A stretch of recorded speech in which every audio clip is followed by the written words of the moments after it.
All right, so these are 3 lower back mobility stretches that have really saved my lower back over the last couple of years. So about 2 or 3 years ago, I started getting really bad back tightness after really any type of training day, but specifically when I would do like a heavy lower body day and needed to work on my lower back and hip mobility. And so I started implementing these 3 things before any heavy leg day, and it pretty much solved my problem. So the first one is gonna be a frog squat or like a goblet squat. You're just gonna grab a weight. I like to grab a kettlebell, and then you'll sit into it as deep of a stretch in a squat as you can.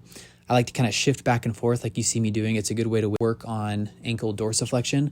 But the goal is to try to keep your torso as upright as possible as you sit in that deep squat. And you'll feel a really good stretch in your lower back, in your glutes, in your adductors.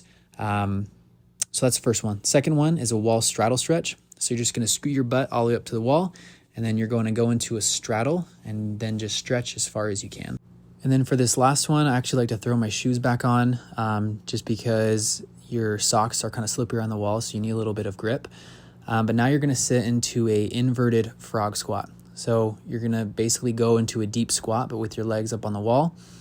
And with you laying on the floor, this keeps your lower back pretty much perfectly straight, and then allows the rest of your lower leg muscles to have to stretch so your lower back can't round and compensate. What I like to do is I like to do each of these for anywhere between 2 and 5 minutes. It kind of depends on how much time that I have and how tight that I am.